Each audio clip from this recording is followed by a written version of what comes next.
整豉油雞到底係先飛水啊，定係直接落鑊焗呢？整豉油雞啊，如果你直接落鑊焗嘅話呢，咁啊真係笑甩人隻大牙啦！作為一個廣東人，如果你連豉油雞都唔識整啊，咁啊真係生嚿叉燒好過生你啦！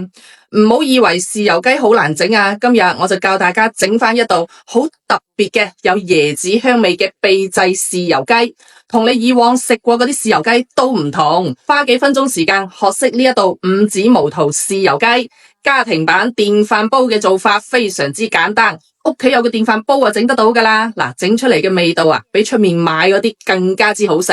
包你老公啊同埋細路仔啊都爭住嚟食啊！如果你以前整出嚟嘅豉油雞一係就甩皮甩骨，一係就硬邦邦，個味道啊，要麼啊淡茂茂，要麼啊鹹到你阿媽都唔認得，俾你屋企隻旺財啊都唔食啦，係嘛？細路哥同老人家又點會中意啊？今日我就以廣東星級酒樓大廚嘅金字招牌五指毛肚豉油雞為例，將呢個配方免費分享俾大家，等你喺屋企咧都可以做到鹹香適中、椰香濃郁、爽脆彈牙嘅一個好食到舐舐脷嘅五指毛肚豉油雞。哇，諗起都流晒口水啊！呢一條視頻可能會顛覆你過往幾廿年對豉油雞嘅認知，為咗避免以後你想對住嚟做嗰陣揾唔到我呢條視頻，你先可以點翻個唔使錢嘅小紅心同大拇指收藏起嚟，亦都可以轉發俾你身邊都中意食雞嘅屋企人同埋朋友，等大家一齊嚟學啊嘛！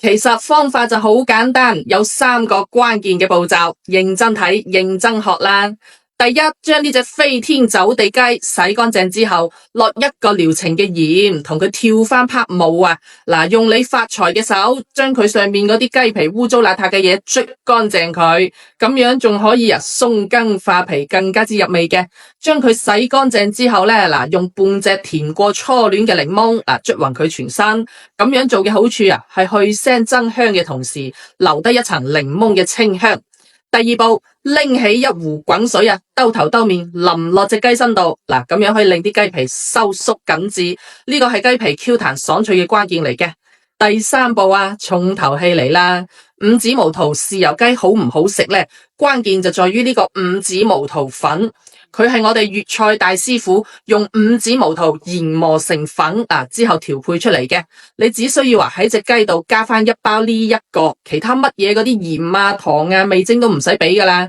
接住落嚟再加一盒96年畢業嘅本地花生油，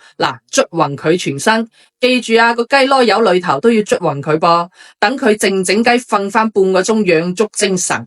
喺電飯煲底搽一層底油，鋪一層薑蔥，再將醃好嘅成隻雞放落去，剩低嗰啲汁都倒埋落去噶，一滴水都唔使俾。按正常煮飯鍵，40分鐘之後就有得食噶啦。關鍵係在於呢個五指毛肚豉油雞係經過我哋酒樓無數客戶一致好評嘅。調配出嚟嘅黃金比例呢，整出嚟嘅顏色真係非常之靚仔，椰香味又濃郁，鹹香度咯，啱啱好。一隻雞落1包呢個五指毛肚粉，好多顧客嚟到我哋酒店食完呢一個之後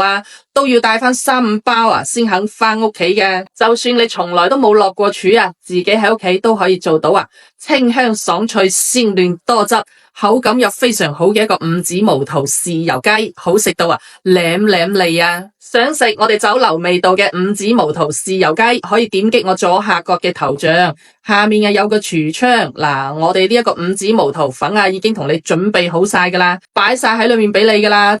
帶翻幾包翻屋企，整俾你屋企啲太子仔太子女食啦。